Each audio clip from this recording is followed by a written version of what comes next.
मैंने GPSC clear किया class 1, Gujarat में रैंक 34 था। यूपीएससी क्लियर किया, rank 570, IPS, becoming the youngest IPS of Gujarat at such a early age. And then people come to you and बोलते हैं आप बहुत नसीबदार है, you are very lucky. I tell them in reverse, luck favours the brave. कोई अपना luck साथ में लेके नहीं आता, वो बनाना पड़ता है। अगर आपके पास रिस्क लेने का एटीट्यूड है, मैं गुजराती हूं and we know the business, and business का एक ही फंडा है, higher the risk, higher the profit. So अगर 8:30 को आपका एक्सीडेंट होता है और 9 o'clock आप मेंस की एग्जाम देने जा सकते हैं, इंटरव्यू से पहले 1 महीने तक आप हॉस्पिटलाइज्ड है और उससे 1 वीक पहले आप दिल्ली जाके उसकी प्रिपरेशन कर सकते हैं, तो luck has to come with you. उसको आना पड़ेगा और आपको आईपीएस बनाना पड़ेगा। लोग बोलते हैं कि एक्सीडेंट के बाद आप जाके आए एंड ऑल, तो द सिंपल था कि मैं एग्जाम के लिए निकला, मेंस मेरा था, सुबह GS3 का पेपर था। 8:30 को मेरा स्कूटी स्लिप हो गया, मेरा लिगामेंट इंजरी हो गया, लेफ्ट हैंड में इंजरी था, सीट से ब्लीडिंग हो रहा था। लेकिन मेरे पास 2 ऑप्शन थे। मैं खड़ा हुआ, मैंने देखा, okay my right hand is safe, and I decided I will go to the exam hall and write the exam.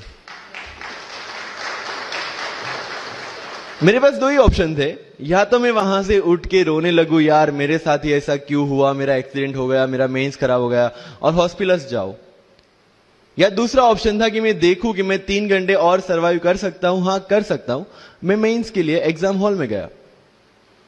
ये जितने भी फोटोग्राफ्स लगे हैं, सर ने जैसे बताया कि जितने भी इंसान सक्सेसफुल हुए, अगर आप उसकी लाइफ स्टोरी देखेंगे तो कहीं ना कहीं एक मोमेंट आता है जहां पे वो इंसान की जो स्ट्रगल है वो पीक पे हो जाते हैं। वो इस मोमेंट पे आपको डिसाइड करना है कि आपको वहां से यू टर्न लेना है या आपको वहां से आगे निकलना है। इन सब लोगों ने डिसाइड किया कि उनको वहां से आगे निकलना है, एंड दैट इज द फंडा ऑफ लाइफ। सक्सेस उन्हीं को मिलता है जो इस स्ट्रगल वाले मोमेंट से आगे निकलने की सोचता है। जब भी आपको लगे कि आपके सिर पे बहुत मुसीबत है, जब भी आपको लगे कि आप हर तरह से गिर चुके हैं, जब भी आपको लगे कि आपके पास कोई ऑप्शन नहीं है, तब एक चीज आप अपने दिमाग में लाइएगा कि यही मोमेंट है जहां से आपकी तकदीर बदलने वाली है। क्योंकि डायमंड जो होता है वो जितना ज्यादा घिसता है उतनी ज्यादा उसकी वैल्यू होती है। सोना जो होता है वो जितना ज्यादा तपता है उतनी उसकी वैल्यू होती है। अगर आप जिंदगी में तप रहे हैं, अगर आप जिंदगी में घिस रहे हैं, अगर आपको लग रहा है कि आप हर तरह से मुसीबतों में गिरे हुए हैं, तभी आपकी जो वैल्यू है वो बढ़ने वाली है। और यही मेरा एटीट्यूड रहा है। लोग बोलते हैं कि तुम्हारी फाइनेंशियल कंडीशन ठीक नहीं थी, पापा इलेक्ट्रिशियन थे, मम्मी हाउसवाइफ थी, डायमंड के कारखाने में काम करती थी, उसके बाद उन्होंने मैरिज में रोटियां बनाने का काम किया, और उस तरह से मैं पढ़ा। लेकिन जब मुझे पूछा जाता है कि ऐसी कौन सी चीज है आपकी लाइफ में जो आप बदलना चाहते हो, एंड आई सेड नथिंग। क्योंकि अगर वो चीजें नहीं होती मेरी लाइफ में तो शायद आज आपके सामने मैं नहीं होता। तो अगर लाइफ में प्रॉब्लम्स है, अगर लाइफ में स्ट्रगल है, जैसे सर ने बताया struggle is a part of life, and I strongly believe in that. क्योंकि अगर हम दिल्ली में थे, मेरे दोस्त के साथ में निकला बाहर घूमने, तो बोलता है यार ऐसी लाइफ चाहिए, कोई मगजमारी नहीं, आराम से बैठते पूरे दिन एसी वाले कमरे में, बहुत सारे पैसे है और कोई टेंशन नहीं, ऐसी लाइफ चाहिए मुझे। मेरे पास ऑप्शन है। बोलता क्या? बोला देख सामने एटीएम का रूम दिख रहा है, एसी वाला कमरा है, बहुत सारे पैसे, कोई मगजमारी नहीं, जॉब ले ले। क्यों आईएएस आईपीएस में दिमाग खराब कर रहा है? अगर स्ट्रगल नहीं चाहिए तो you have to compromise with that life. जब भारत वर्ष का सपना चंद्रगुप्त ने देखा, चाणक्य ने देखा, और उस भारत वर्ष को बनाने के लिए जब ये संघर्ष जारी था, और तब राजा धनानंद की डॉटर दुर्धरा से चंद्रगुप्त को प्यार हो जाता है, और जब चाणक्य उनको बोलते कि नहीं तुम्हें उससे दूर रहना है, और तब चंद्रगुप्त बोलता है आचार्य कभी कभी सोचता हूं कि जिंदगी में या ये भारत के सम्राट बनने के लिए इतना त्याग, इतना बलिदान ना देना होता तो। और तब चाणक्य रिप्लाई करते हैं तो हर कोई भारत का सम्राट होता। This is the fundamental rule of life. अगर आईएएस बनने के लिए, आईपीएस बनने के लिए सैक्रिफाइस करना नहीं पड़ेगा, अगर उसके लिए आपको त्याग नहीं करना पड़ेगा, तो आज पूरे इंडिया में हर घर में आपको आईएएस आईपीएस मिल जाएंगे। So when you are entering into this game of UPSC or MPSC, make sure that you have to sacrifice anything which will take you to your goal. लेकिन प्रॉब्लम ये है कि हमें टेंशन होती है, यार दोस्त की एंगेजमेंट है, उसकी बर्थडे पार्टी है, उसकी शादी है, अटेंड नहीं करूंगा तो बोलेगा मैं तेरी शादी में नहीं आऊंगा, एंड ऑल। लेकिन बिलीव मी, जब आप आईएएस बन जाओगे, वो सामने से याद दिलाएगा, भाई इनविटेशन कार्ड नहीं भेजा तूने। समझ रहे हो? तो जो कुछ भी इसके लिए सेक्रीफाइस कर रहे हो, वो जब आप उस पोस्ट पे पहुंचोगे, सब कुछ वर्थ है, सब कुछ।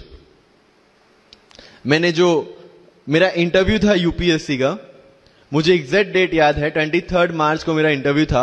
28 फरवरी को मुझे हॉस्पिटल में एडमिट किया गया क्योंकि मुझे इन्फेक्शन हो गया था बॉडी में, एंड बहुत हाई फीवर था, तो आईवी के अलावा कोई ऑप्शन नहीं था।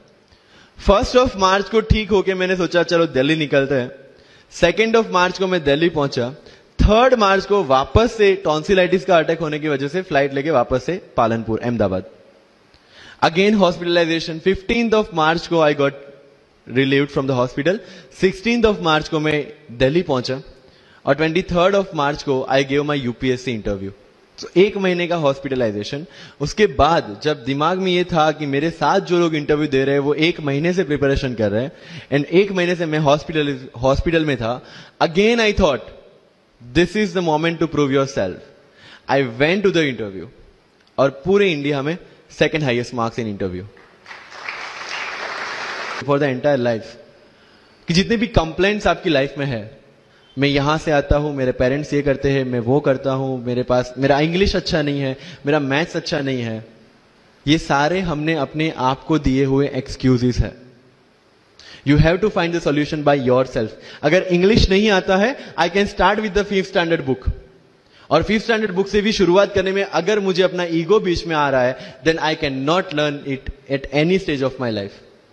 Start with the 5th standard book, start listening English, start speaking English. अगर बोलने में शर्म आती है, अपने मोहल्ले के किसी 3-4 बच्चों को जो 1st 2nd स्टैंडर्ड में, उनको उठाओ और उनके साथ बातें करो। उनको वैसे भी समझ में नहीं आ, और अपने को वैसे भी पता है अपन क्या बोल रहे हैं।